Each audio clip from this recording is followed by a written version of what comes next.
tratar uma enxaqueca, ela veio tratar compulsão alimentar, claustrofobia e medo de altura. Qual é a história da hipnose e da terapia junto da hipnose? Quem é que começou e quando começou esse negócio? Cara, a hipnose é uma coisa assim, muito antiga, né? Na época do Egito Antigo, que os caras faziam cirurgias sem anestesia, né? E é possível.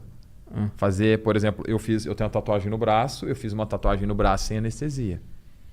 Porque tu tinha muita dor com tatuagem? Então, eu tenho 3 tatuagens. Essas 2 aqui foram muito tranquilas. Esta daqui, o cara tinha uma mão muito pesada. O cara quis tatuar o osso do meu braço. Foi mais ou menos assim. Uhum. E foram 5 horas e meia de tatuagem. Essa tatuagem vai do cotovelo até aqui atrás, assim. Então, quando eu fui fazer o processo, eu ainda não conhecia. Quando eu fui fazer as 3, na verdade. Quando eu fui fazer essa tatuagem pela primeira vez, eu não conhecia hipnose, nunca tinha tido acesso nem nada. E eu fiquei lá na maca por 5 horas sofrendo. Meu cara tinha uma mão muito pesada. O cara parecia que estava passando um bisturi no meu braço. E foi a minha 3ª tatuagem. Eu já tinha feito essas 2, que são grandes. Uhum. Quando eu fui fazer, o que aconteceu? Esse cara, depois que ele fez a minha tatuagem, ele tem um trabalho muito legal, ele foi embora do Brasil. Ele foi tatuar na Itália. Só que como tinha traços muito pretos na minha tatuagem, ela desbotou pra caramba, descascou muito, ficou umas falhas bem feias, assim. E eu queria que ele retocasse a tatuagem, só que o cara tinha ido embora. Então passou, sei lá, 1 ano depois, assim, quase. E eu descobri que ele estava em Londrina. Eu falei, cara, preciso te encontrar, preciso retocar a minha tatuagem. Ah, beleza. Só que nisso eu já tinha, nesse meio tempo, eu tinha conhecido a hipnoterapia, tinha conhecido a hipnose. E eu falei, agora eu vou usar os meus... brincadeira, os meus poderes com a hipnose. Uhum. E eu fiz uma auto-hipnose antes. Né? Eu falei, eu vou fazer uma auto-hipnose e vou me dar sugestões de anestesia, né? De desconforto. Desconforto. Vou explicar mais como é que funciona. E eu vou fazer uma auto-hipnose antes para chegar lá e fazer o processo.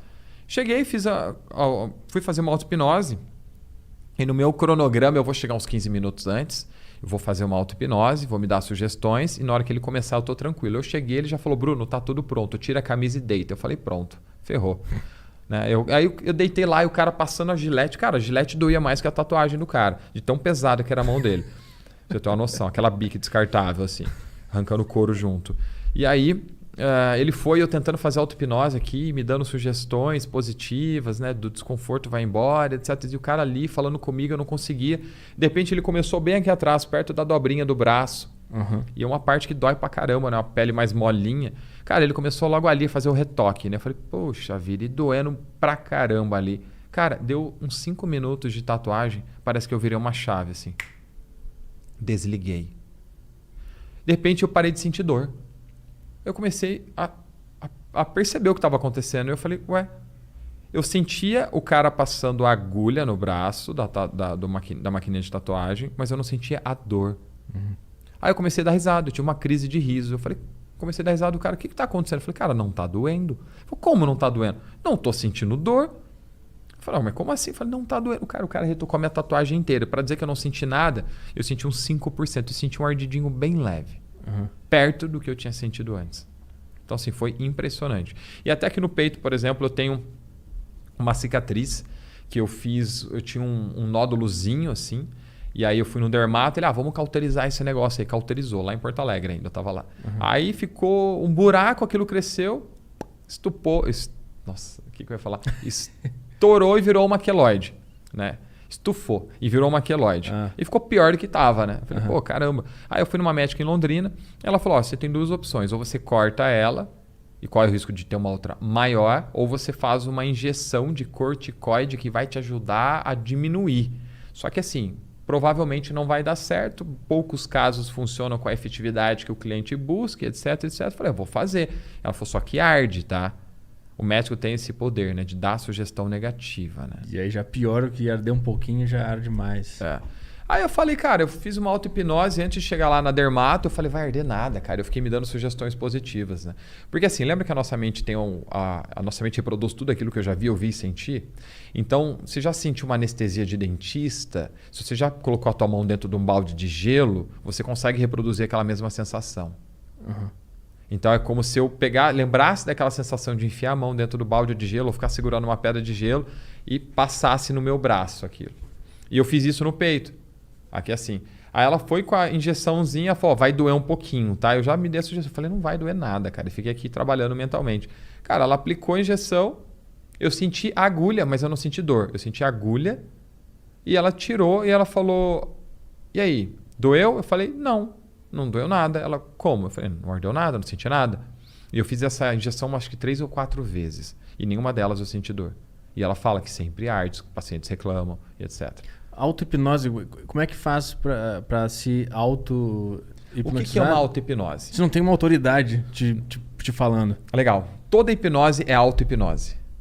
Isso que você fez, foi você que fez. Eu te dei sugestões, você que aceitou. Quem faz isso é você. Toda hipnose é uma auto-hipnose.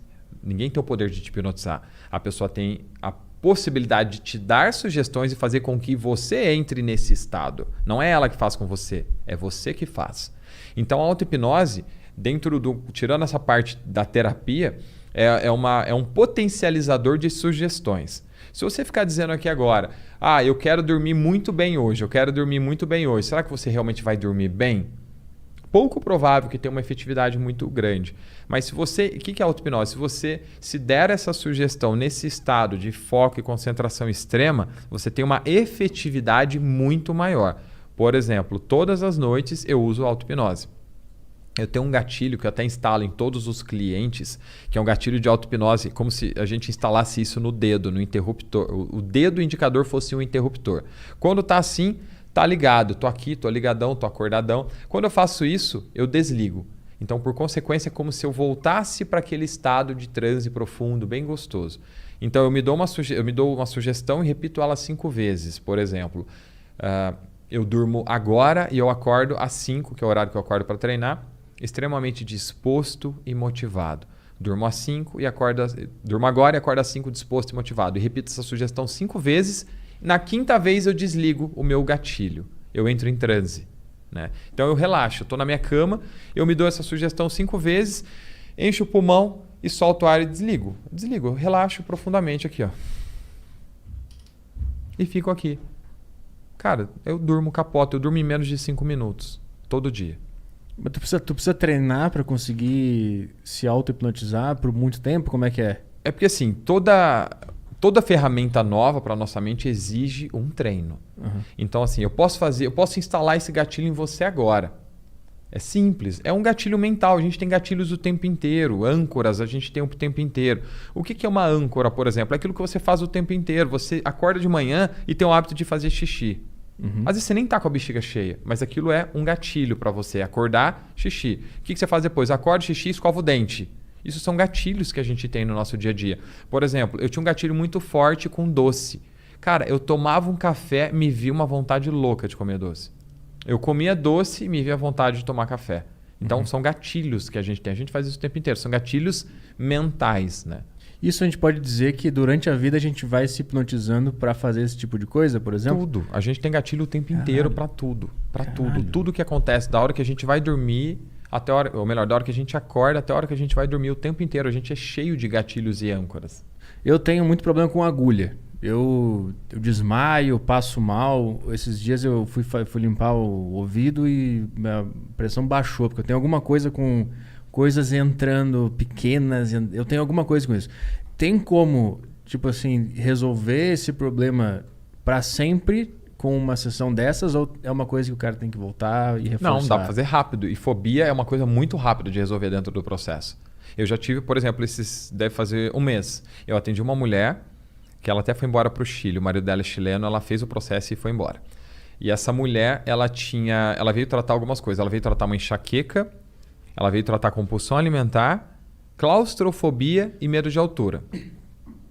Ela fez o processo. Na primeira sessão vieram algumas situações bem relacionadas à compulsão alimentar, de escassez que ela teve na infância. E não é escassez de fome. Lembra que é interpretação? Uhum. Então, às vezes, na escolinha, os amiguinhos tinham lanche e ela, naquele dia, não tinha. Ela estava gordinha, então a mãe dela dava mais comida para o irmão que era magrinho do que para ela. E a mente vai reforçando aquele gatilho de escassez. Então, a gente tratou algumas situações associadas à compulsão. E assim, a enxaqueca... É que além da hipnoterapia, eu uso algumas vertentes de estudo dentro do processo para potencializar aquilo que a gente busca, que é a emoção. E uma delas é a medicina germânica. A medicina germânica ela decodifica sintomas físicos trazendo a causa emocional. Decodifica sintomas físicos. Assim, probabilidades. Probabilidade não tem nada 100% exato, mas são possíveis probabilidades associadas, por exemplo, bruxismo. Uhum. Eu tive bruxismo por muito tempo, até tive que fazer um tratamento odontológico. O bruxismo ele é muito associado a raiva, a medo, a uma situação de tensão, né? Então, na minha infância, eu sofri bullying e eu tinha uma coisa muito forte com aquele cara que fez bullying comigo, que ele me machucava na escola, judiava de mim, etc. Então, tinha muita raiva guardada dentro de mim. Uhum. Então, o bruxismo é um sintoma físico, tem uma causa emocional. Dor de cabeça é uma situação muito impactante associada a medo. Dor de cabeça na frente, um medo frontal. Como é que tem sido a tua vida? Será que você está vivenciando algum medo? Medo de escassez, um problema financeiro? Um medo dentro do relacionamento? Um medo na família, o pai está doente, está com medo que ele morra? Então, pessoas que têm dores de cabeça sequentes, assim, têm uma tendência muito grande a vivenciar situações de medo. Lembra que não é aquele medo, meu Deus, que medo. Não, uma situação pontual que está te gerando um desconforto com uma certa frequência. Uhum. Isso que a medicina germânica acaba trazendo, né? Entendi. Ela vê tem uma dor em algum lugar e ela pensa num fator psicológico que pode não só dores, mas problemas mais graves, como, por exemplo, um câncer, uma gastrite... Né, situações mais extremas também. Essa vertente ela suporta a tese de que alguns cânceres podem ser causados por uma mente emocional, uma mente negativa, que fica pensando coisa muito ruim. É muito amplo, né? Mas, por exemplo, lembrando que a nossa mente levou bilhões de anos para ser o que ela é hoje, não faz sentido pensarmos que do nada a nossa mente começa a ligar o sistema de autodestruição e eu tenho um câncer. Uhum. Né? A nossa mente está o tempo inteiro buscando se adaptar. Existem linhas de estudo que dizem que a gente faz câncer todos os dias e a nossa mente está o tempo inteiro brigando contra aquilo. Por exemplo, uma situação associada, o Dr. Hammer, que foi o cara que criou a medicina germânica, que foi um alemão, né? Ele era um médico e ele passou por uma situação muito interessante, né? Porque o Dr. Hammer, por exemplo, o filho dele foi assassinado, se eu não me engano. Se eu estiver dizendo alguma besteira, alguém me corrige depois, mas se eu não me engano, o filho dele foi assassinado, não me lembro. E a partir desse momento, um tempo depois, o Dr. Hammer ele teve um câncer de testículo. O que foi aquilo para ele? Meu filho. Né? É como se fosse parte de mim, meu filho morreu. Né? O que o testículo tem a ver com isso? O que o testículo do homem faz? Gera vida, né? Reproduz um outro filho. Então imagine que o seu testículo fosse uma maquininha que precisasse produzir mais coisas com a intenção de criar um novo filho, de gerar uma nova vida. Então, só que aquela minha maquininha está muito pequena, eu preciso aumentar. Então a minha mente entende, manda célula para ela. Manda célula. Manda célula. Um outro fato muito interessante que eu vejo muita gente hoje com problema é na tireoide.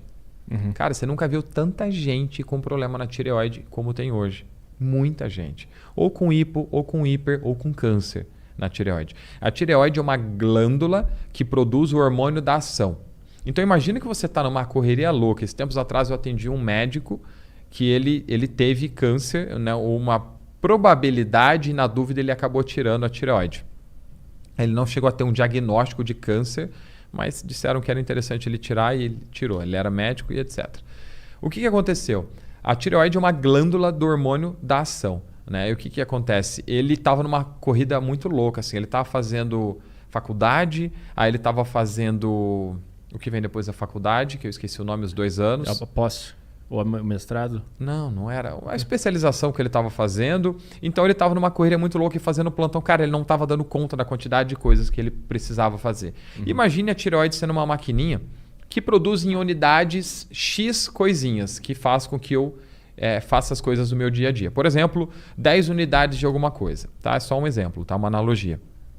Imagine que a minha vida está muito corrida, eu não estou dando conta de fazer tudo o que eu preciso. 24 horas é pouco para mim. Eu durmo pouco, eu trabalho o dia inteiro, estou numa loucura. O que a minha mente percebe? Bruno, você precisa de mais. Aquele hormônio que você está produzindo é pouco.